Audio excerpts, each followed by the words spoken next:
مجید، بیا اینجا. بله مامان. ببین داریم میریم خونه عمچینا مهمونی. اونجا مزور نمیداری یا؟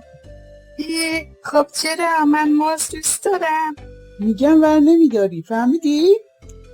مجید جون، عمه قربونت برم، بیا موز بردار.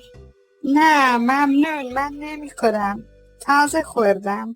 چرا؟ وردار عزیزم، یه دونه وردار. نه نمیخوام. وردار، اشکال نداره پسرم، دست عمه رو رد نکن، یه دونه وردار. بس. وای مامان چیکار میکنی؟ خب چیکار کنم؟ مگه نگفتم مزور ندار ها؟ الان فکر میکنم ما ندید بدیدیم. وای خودت اصرار کردی. خب من گفتم که نمیخورم، تازه چه اشکال داره؟ خودشونم داشتن میخوردن. آبروی منو جلو عمت بردی.